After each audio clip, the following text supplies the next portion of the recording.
Yo, yo, yo, everybody, what is up? Welcome back to another episode of the What Now podcast on YouTube and Spotify, Apple Podcast, all the places that you listen to podcasts. We should be there.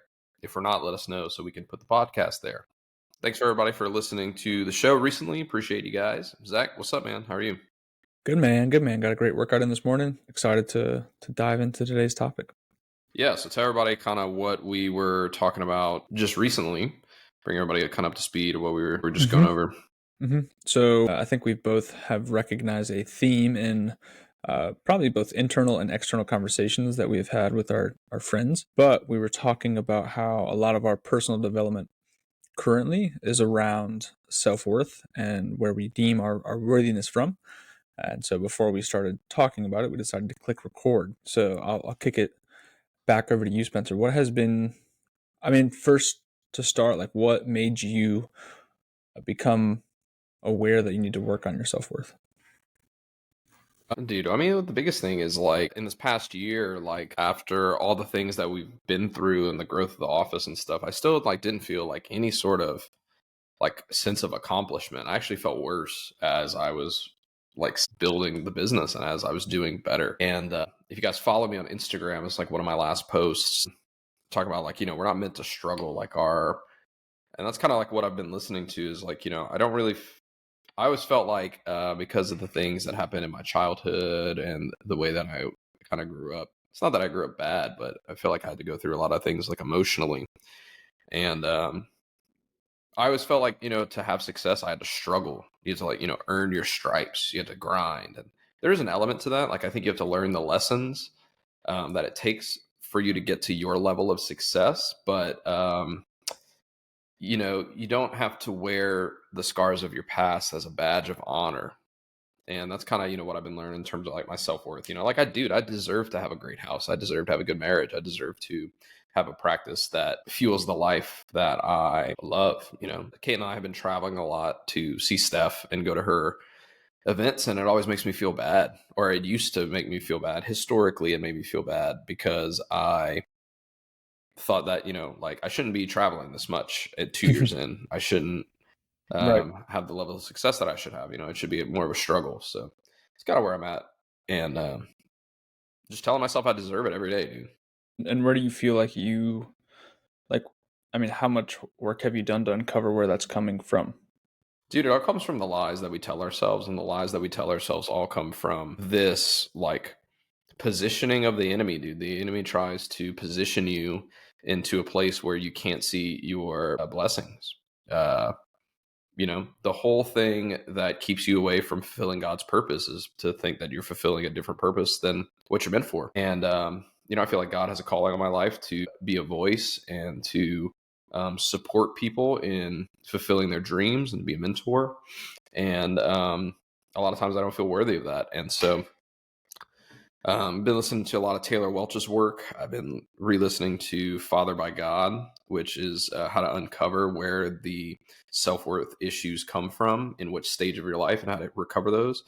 And then I've been listening to this book by Dale Mast, M-A-S-T, Dale Mast, and it's called And David Perceived He Was King. And so basically in the Bible story, David becomes one of the greatest kings of Israel. And the way he does that is because God told him, God told Samuel that David was going to be the next king. And David goes through all of these things in his life, all these trials, all these lessons that he learns. And then one day he just perceives that he was king of Israel. And so he stands up to fight Goliath. And a lot of people know the David and Goliath story, but not everybody knows the origin of that. So this is kind of going over where David's origin story and how it's similar to ours, and how God prepares our hearts for our David moment to fight Goliath, and how that kind of is relevant. And what have you unpacked since going through that, like for you? I got you, bro. Let me tell you. I was talking about this at Steph's last event at dinner, but dude, this is the biggest thing, dude. And I heard this from Taylor's podcast called The Deep End. He was talking about this. So then I went back and I read this chapter. It says, "For it is he who gives you the ability to produce wealth, so confirms his covenant, which he swore to your ancestors as it is today. And if you ever forget the Lord your God and follow other gods and worship them and bow down to them, I will testify against you today that you will surely be destroyed. Like the nations the Lord destroyed before you, so he will not be destroyed, so that you will be destroyed for not obeying the Lord your God. So basically, it's just saying, dude, God has provided everything in your life from your past to your present, and he's going to provide for your future. And the thing is that when we become self-reliant on us, when we think that it's all about us, it's all our doing, we're actually getting in the way of our purpose. And so just knowing that, dude, it's not really up to me. It's not, it's up to me to not be in my own way. And whenever I feel like I'm not worthy of success, when I feel like I'm not worthy to deliver really solid adjustments and make impacts on families, I actually get in the way of the things that are set before me. Dude, basically, I'm the thorn in my own side. So, dude, you just got to get out your own way. Yep. I think that's where a lot of my work has been more in journaling, but it's uncovering like how am I continuing to get in my own way, which is funny that we both kind of have come to the same conclusion with doing two different things. And I know for me, similarly, like I think a lot of my self-worth that I come back to, one is success. And so I will, like one thing I've uncovered, and I'm curious if you fall into the same pattern, is when we have a record month or a record week or even like a record day in any category, not just like collections wise, but I often will catch myself in a state of fear or like lack because I'm like, well, it might be a really long time until we ever get back to that number, or it's going to take a lot more work to continue to do that rather than appreciate it, know that I'm worthy of that, and then expect it to happen again, say the next day or the next week or the next month, rather than looking at it almost as like a uh, kind of like happenstance, like we just got lucky kind of thing. So I don't know if your self-worth has led you down that route at all.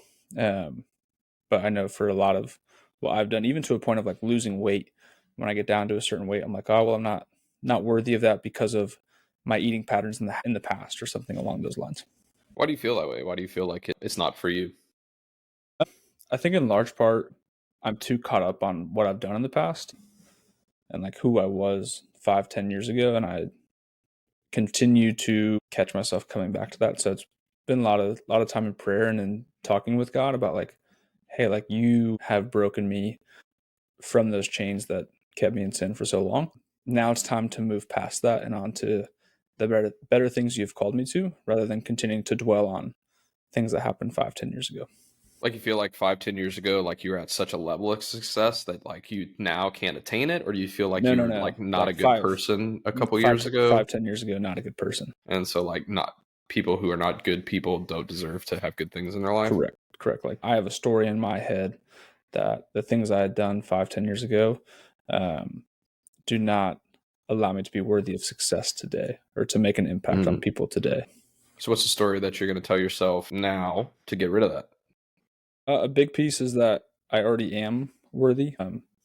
And again, continuing that conversation with God. So it's not necessarily like a story in my head that I'm trying to recreate, but more so a constant line of communication to God. If I catch myself in those habit patterns of giving him gratitude, giving him praise, rather than trying to pray myself out of a valley that I'm not even in, I'm trying to praise him on a mountaintop that I'm already am on.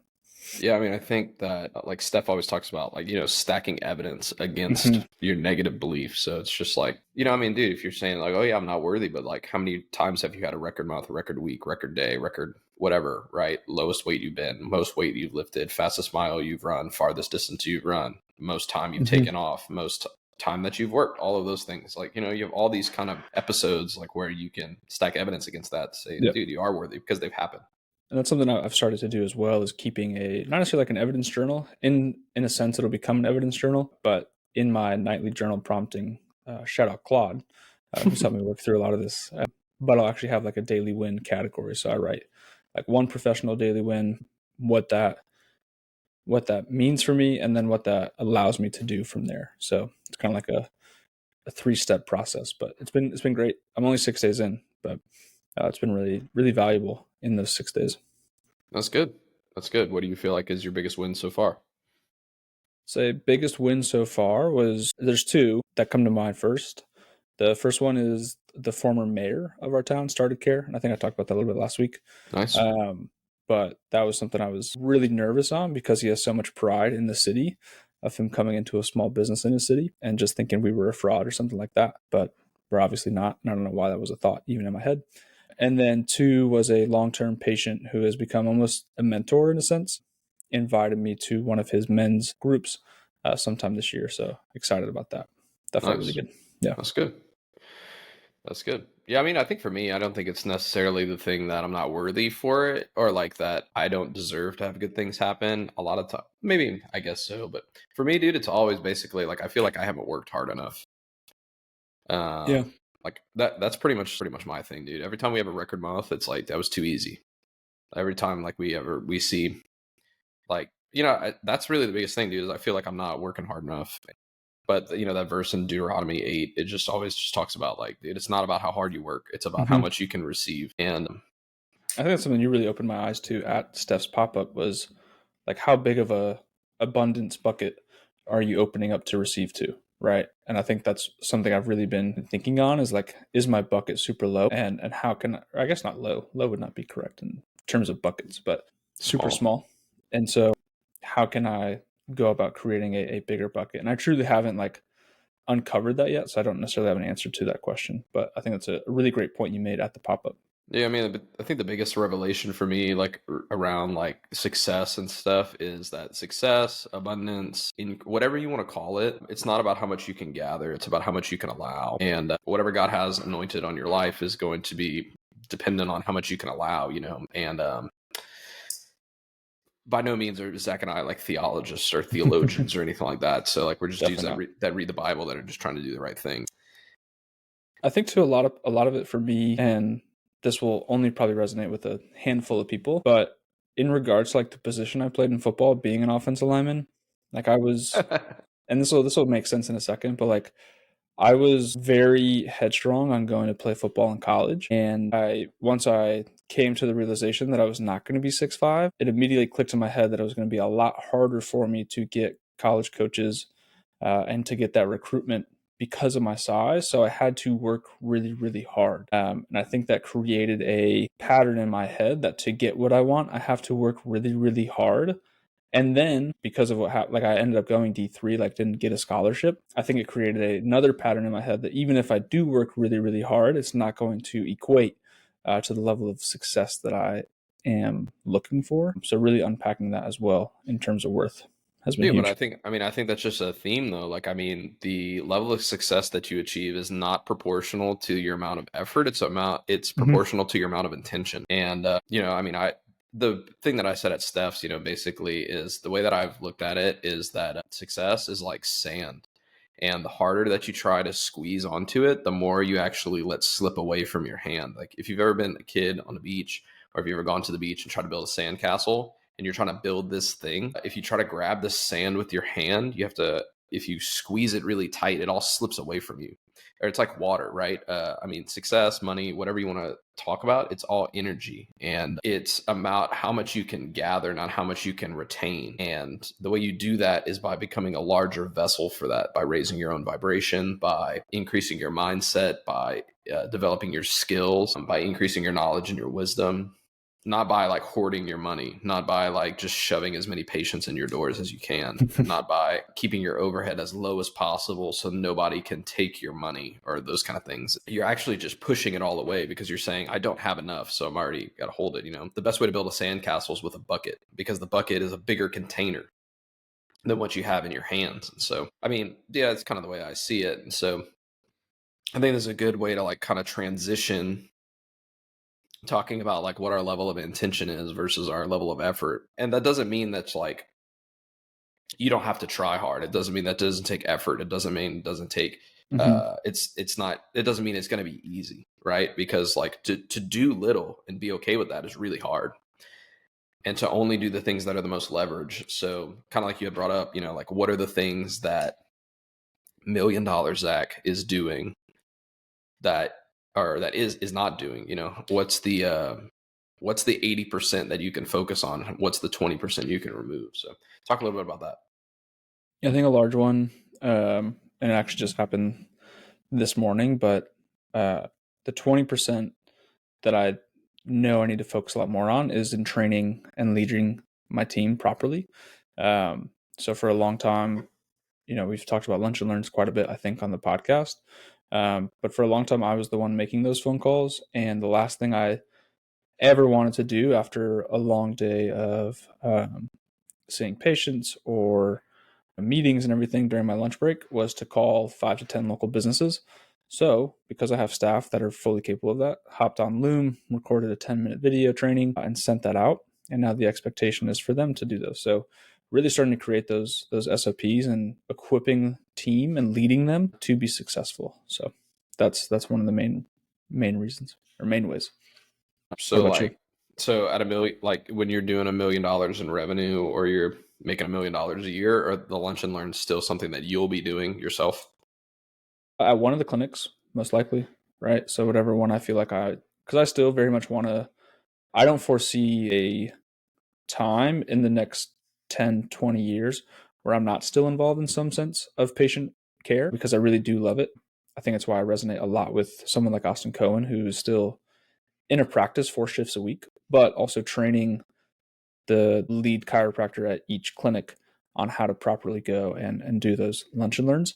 Then if we do have the staff and we do have the associates that want to be empowered and go do those, great, as long as they're still seeing patients. So looking at myself more as the person that's at the community events, whether that be a lunch and learn or a networking opportunity, but I'm able to do that without having to close the office, right? So, Nice. yep. Nice. What about you? Dude, I mean, I think for me, like the biggest thing that I want to do is just like, I really like operations. I really like helping people figure out like, hey, this is the best way to get to where you want to go. So something to be like, hey, how should I set up my lunch and learns and stuff like that? And like talking through those things with you to say like, hey, this is what I would do. But I'm not actually the one doing it. I like doing that. I like being the one to kind of like turn the wheels on the thought train and do those kind of things. I really like working on HubSpot, dude. Honestly, like I really, really, really like building out workflows and figuring out, hey, how can we make everyone's life easier? How can we automate things? And I think that's like the projector in me is just like my whole job is just to see opportunity, and that's kind of what I really like to do. So just like I really like consulting. I like talking to people, like everybody who hits me up and is like, hey, I'm doing this in my practice. What do you think I should do? And that really fuels me up. So feel free to continue to reach out to us about the things that you want to talk about your business, because I really like doing those. That's probably, dude, that's what I like doing the most. And obviously I still like to practice. I would like to be in practice like 1 or 2 days in the next coming years and stuff. We're training staff and stuff, but I still like taking care of people. But I really like leading like workshops when people are like, hey, like what are these, what should I be looking for in the development of my baby, and like leading people to say like, hey, these are some tips and tricks to be able to do those kind of things, versus being the one to like deliver the actual product. I like doing those kind of things, so more of like a consultant role, kind of like an advisor. I really like doing those things. Yeah. What about from outside of the business? Like, what are things, whether it's like daily routines or the way in which you're having fun, those kind of things that $1 million Spencer would be doing that you're not currently doing? Well, I mean, dude, I think the biggest thing is like I just like being spontaneous. Like I like saying like, "Hey, like, yep, we'll do that," or "Yep, I'm down." So like, I'm really not somebody, dude. I really don't want to be like caught up in a routine. Like, if I want to work out at 5, I'm gonna work out at 5. If I want to work out at 4:30 in the afternoon, I'm gonna work out at 4:30 in the afternoon. Biggest thing, dude, is I just want to be able to be present for when Caitlin and I have kids. I just want to be able to be present for those kids, because in a kid's practice, dude, like you see these kids like grow up like that. Like the first year of life is so fast. And I mean, so many of these babies that we saw the mom like 12 weeks pregnant, 8 weeks pregnant, starting care we're going to their second birthday party now. And like the kid is going from being an infant, like, dude, that infant stage is so precious. Like, and like really the baby, like that infant stage is only really the first like 4 months. And that's my favorite stage. And so I just want to be there for that, dude. Like, I don't want to miss that for my kids, because you only get one shot, you only get one opportunity for that. And so that's my biggest thing. And right now, dude, I don't have the flexibility to kind of choose like when and where I'm at. It's not that I love showing up for people and I love adjusting them, but I don't want to forsake my kids, that stage of my kids' life, to do that. So just scaling the practice to a place where I can say like, hey, dude, I'm going to come in today, or be like, hey, I can't make it today. And it doesn't matter. That's kind of like my biggest thing. Yeah. Landon and Antonio call that work optional. So my goal is to be work optional by 40. I like that. I think, the first time I'd heard of something similar was Brad Glowacki. I think he calls it like a fire drill, where he knows already, but like he'll be in the practice until 4:30, 5 o'clock, and then he'll just say like, "Hey, fire drill, I'm going to my kid's lacrosse game," and he'll just walk out, and like the team, like it's almost like a test for his team. Does it still run smoothly without him there? But really, I think similar to your point is for me having the ability to say yes. I feel like right now I'm in a stage of life where I have to say no to a lot of things that I don't necessarily want to say no to. And I want to, in the next 10, 15 years, be at that stage of, someone hits you up. Hey, do you want to go to this dinner, or go to this lunch, or go play golf on a Tuesday at 3 o'clock? And just have that ability to say yes. What do you feel like you're saying no to? I think those same things, like, hey, do you want to go to this lunch, or go to this dinner, or go play golf, right? Like I get asked, not this time of year, but come late spring, early fall, tons of golf tournaments going on, and there'll be a Monday or a Friday, and I have to choose like one to go to because I don't want to close the office every time I'm in a golf tournament, even though it's something I love doing, is being in that type of community. Why do you feel like you have to say, yeah, well, what do you think would be the worst thing if you said yes? What is the worst thing that could happen? I mean, then we close the office, but like there'll be multiple within a month, right? So there's 3 or 4, and I'll typically choose one like every quarter to play in. So do you feel like you have I just don't like to I don't like to close the office all day on a Monday. I mean, that's one of our biggest days. Yeah. Do you feel like that shows up in like when you have a record month or something like that? Do you feel like you have to say, you can only say yes to one thing? Like, okay, I'll say yes to record collections, but I can't have record collections and record visits at the same time, or I can't have No, I mean our record month, I closed the office for a Monday to go play in a golf tournament. So you gotta golf more on Mondays. I guess I got to golf more on Mondays. So that's what you're saying right now. It's on record. Let the record show Zach is better when he plays golf on Mondays. I'm just better when I learned, like in my journaling, again, the prompts from Claude, like when do I feel really abundant? And the first thing that came up, other than being like cuddled up on the couch with my dogs and my wife, was actually on a golf course. One, I love being in nature that way, and then 2, there's just something about being on the course, swinging the clubs, that just feels incredibly great for me. So I'm like, all right, 2025 year, I get back into golf.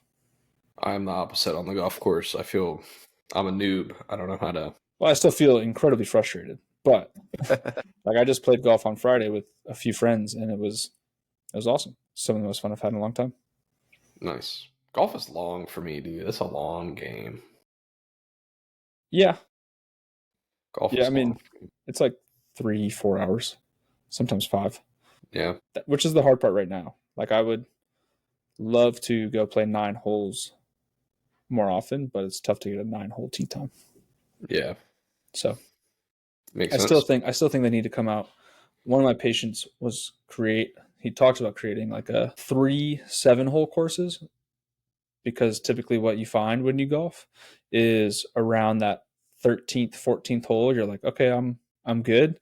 Then you got to push through to those like last 4, like 15, 16, 17, 18.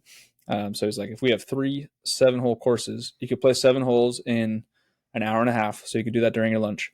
You could play 14 holes on the weekend, and only be out there for 3 hours and really enjoy it. Or if you just want to play a lot, you could play all 21 holes. And I was like, that's genius. You need to definitely bring that up. Yeah, that's good. Or you could do 6 and then you start playing your 18. That's true. Yeah. You do 6 and then now you have 18 holes, and so then you got a regulation course. That's true. My thing is just, where do you find the land for 21? And then like when do you use? See, this is what I was saying. Like, this is what I would like to do full time. Yeah. Just to kind of talk to those things. Like, why not just do 6 and now you have 18 holes, and then it can still be a PGA tour or web.com tour or something like that. I think too, like another piece with that is saying yes to potential business opportunities, whether that be real estate. Morgan and I have an idea that we would love to see come to fruition in this part of Texas. And we just, one, like that, we know if we put our focus there, it's going to drain from our other like mothership. And so having that ability when I have an idea to actually act on it, because as a manifesting generator, I come up with a new idea every 30 minutes. And so being able to act on those would be awesome as well. Dude, I think that's like the biggest thing, man, is like the world is full of distractions and like the things that I mean, I feel like I say yes to like a ton of things, but I also say no to a lot of things just because I feel like Kate and I, like, we're in a good spot right now where our priorities are like really, like, we're like really set on what our priorities are. And it makes things easy, dude. I think that's why like things have been easy for us is because like we've just done a really good job of prioritizing like what needs to happen and then just taking action on it. Like, and we just focus on that one thing, dude, until it's done instead of being like, oh, I'm going to do a little bit here, I'm going to do a little bit there, I'm going to do a little bit here, I'm going to do a little bit there. Like right now, dude, we're just focused on like moving into a new space. And so we're just focused on that, dude. We're not going to like, we were going to change to like a 1 day report, but Mm-hmm. dude, our conversions are great. Like we got really good lead quality, new patients are high. And so like, there's no need to change it up because it's a good thing. Like, I think that we as entrepreneurs or business owners, whatever you want to say they are, is like we just create our own problems and we get it like we just get in our own way because like we feel like, dude, things are going way too smooth and we're growing way too well. I'm guilty of this. Like we saw we saw 287 visits last week and I was like, we must have a problem because I'm bored. Like it's too easy. Like things are too smooth. We don't have enough. We're not running into like everybody's on top of each other anymore. We're not running behind in visits anymore, dude. Like our systems are super efficient and I have to be okay with that. I think that's the biggest thing, dude, is I gotta learn how to be okay with being okay. Mm-hmm. Like a lot of people are like, oh, I'm just waiting for the next problem to come up, dude. Like you always have stuff to work on, dude. But like Yeah. being okay with where you're at is the hardest part.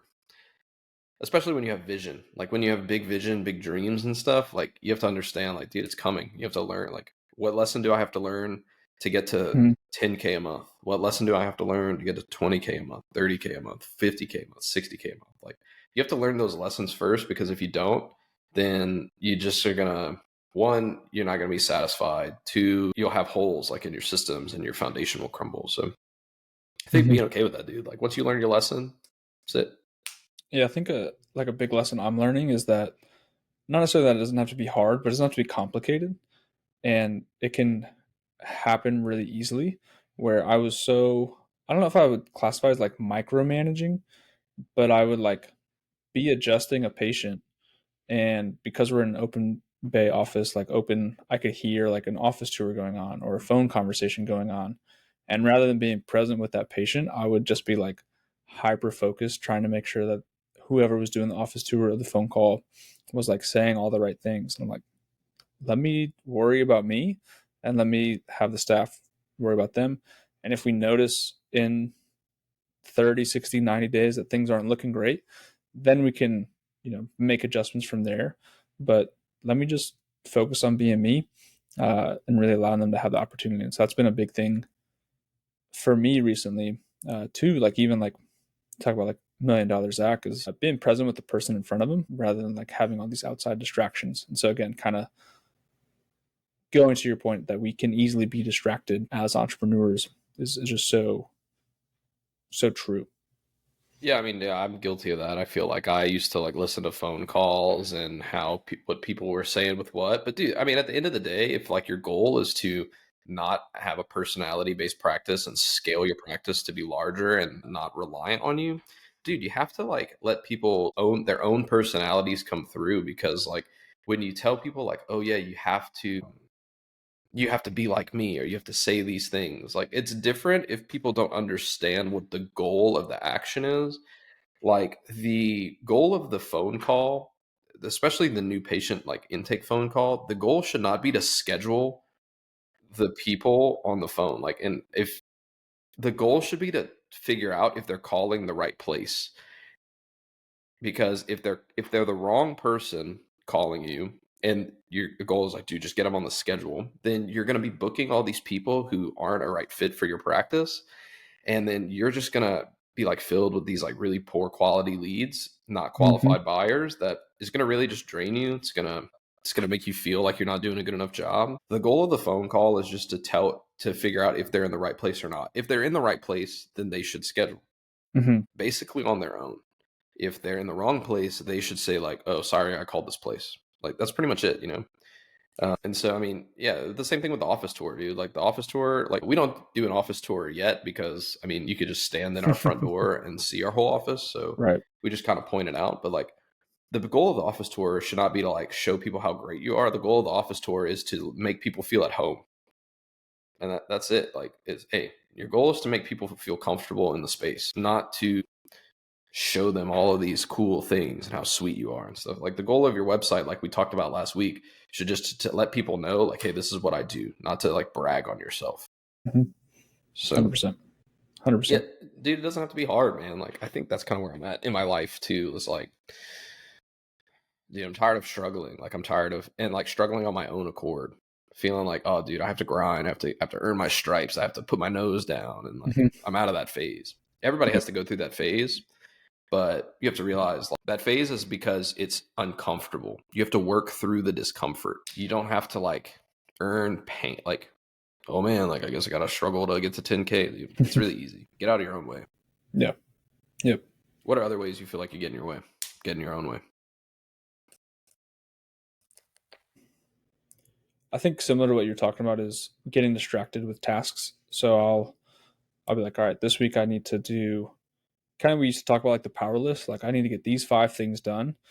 Rather than like 5 things, it's like, okay, this is the priority task that I need to get done for the week or for the month, for the quarter, whatever that might be, and put all my focus into that. Rather than like, okay, on Tuesday when I have 2 hours, I'm going to work on this for a little bit, and then I'll work on that for a little bit. It's like, nope. Like one thing we're doing right now is building out a better SEO optimized website. So what do I need to do that, whether that's like Google My Business or specific pages? And so rather than like finding other tasks to do as well, it's like, okay, when I have 2 hours, when I have an hour, this is what I'm going to focus on, um, and really just develop that for that time until the task is done. Yeah, dude. I mean, I think like me, like growing up with my mom, like in her walking situation, like has taught me a lot. Like just about like the situation is just like I kind of go into the office every day and I just say like, okay, how can we like are we taking a step forward? Are we standing still or are we moving backwards? Right. And like that's pretty much it. Is just like, you know, what is my next step? Is my like from where I'm at right here, what's my next step forward? And what's a sign of if I'm taking a step backwards? And like that's really it, dude. Like because in reality, if the systems are getting more efficient and your patient visits are down, like well maybe we're vanity metrics are like just so tough to like look at because like the sign of success is not necessarily like am I seeing more patients or not? Because like you could be seeing less patients and your OVA is going up and that's a win. That's a step forward. You That's can been be a big realization for us lately. you can Our OVA be has gone up like $15-$20, and our patient visit for the time being has stayed around the same. But I'm like, oh man, we're still seeing about the same amount of people per week, but we're collecting a heck ton more because we're not discounting nearly as much, like all those yeah, types of things. exactly, dude. And like you can say like, "Oh man, like I'm down in new patients," but then your conversions are higher. So it's like, well, yeah, I'm not bringing on as many wrong people. That's a step forward. But like if you say like, how many new patients do you have per month? And like, dude, 20 solid new patients is better than 60 okay new patients. You know, like I would much rather see 20 people who are like dying, scratching and clawing to get in the door than see 60 people who are here because they saw me on Facebook. Be like, I guess I saw you on a Facebook ad and I'm here because it said free. Mm-hmm. Like I would much rather see 20 people paying full price than 60 people who are saying at a discount just because those people want to be there. Yeah, I mean, you know, you can argue about the numbers and whatever that you want, but it's just like how easy is it to get those 20 Mm-hmm. people in the door versus those 60? Like, Yeah, I think too, like a really easy thing to get sidetracked on, if you are like a wellness type clinic, is like, are those patients that are coming in, are they likely before even like signing up for care, are they likely to sign on to continuing care? Like, are they more are they likely to sign on to wellness type care. And I think that's a really easy thing to lose track of. At least it happened for me early on in practice, because you want to see like a high revenue month, but you're not increasing your bottom line because your monthly recurring is not increasing. And so that's been a big refocus for us, is how do we continue to increase those on wellness type care, and really increasing that monthly recurring, rather than always looking at, here's how much we brought in this month. Like, I'd rather see monthly recurring continue to raise and raise and raise from a wellness standpoint. Not necessarily like, I think it's great to get people on monthly payments as well, but to see that wellness number continue to raise, and then in turn, like, that'll just build us a really strong foundation to continue building on. Yeah, and I mean, you got to think of even the big picture is like, okay, the reason that your wellness numbers should raise, like your monthly recurring revenue from wellness and your wellness base should grow, not because you have more people signing up for wellness. You have more people signing up for wellness because you have more people who are educated about the value of a chiropractic lifestyle. And it's always that, dude. It's just like, what am I optimizing for? Like, I think for the longest time, all my effort and motivation was around how can I build the biggest practice possible? How can I get to this, and this? But really, dude, like the reason right now, like what we're optimizing for is like, dude, how can we optimize for just living an awesome life? Like, how can I have a practice that supports, how can I have a life that I look at every single facet, from my health and fitness, from my spiritual life, from my family life, from my financial life? How can I look at all of those things and just say like, dude, this is awesome, like in every single aspect? And so how do we optimize for that, right? And so like Kayla and I just signed up for a meal prep service because like we're just like, dude, like we're tired of like spending all of our time at home doing dishes and meal prepping and all this kind of stuff, and then like not losing weight, bro. And like I've dropped, I don't think 5-6 pounds or something like that in the last 2 weeks, and I'm not doing dishes. I'm still eating clean, healthy meals. Yeah, dude, and just optimizes that a little bit easier, which gives us more free time to spend time together, dude. It's been great. Like, it's nice to not have to think about those kind of things. Same thing for the practice, dude. Like, we're just like, dude, how can we give people more value? The more value we give people, the more they'll tell their friends. The more they'll tell their friends, the more people will see. The more people will see, the bigger impact we make.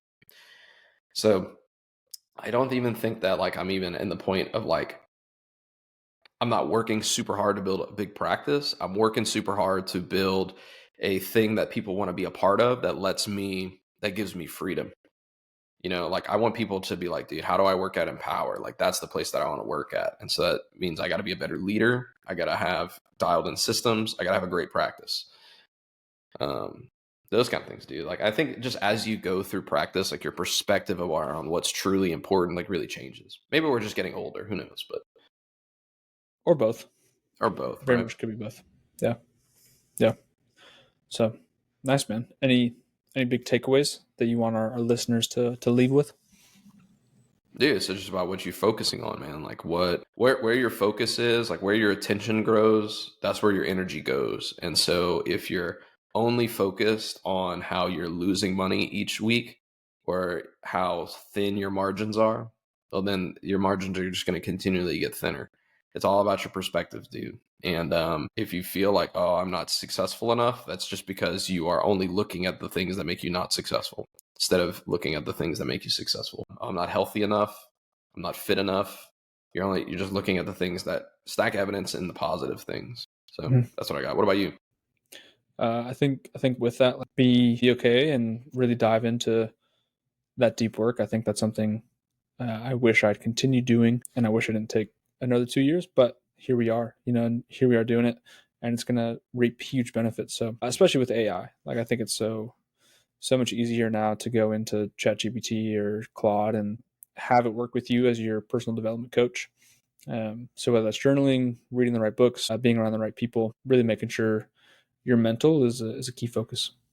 Dude, your business, everybody says, dude, your business is a reflection of you. And so the more that you know yourself, the more that you'll learn about your business. And the best way to learn about yourself is to learn about who created you. So, guys, thanks so much for listening to this episode of the podcast. A little bit different note. Sometimes we try to get a little tactical. Sometimes we got to zoom out and we got to get back to what's really important. So let us know what you think about this kind of content. And thanks so much for listening to the What Now podcast. We'll see y'all next week. Peace. Peace.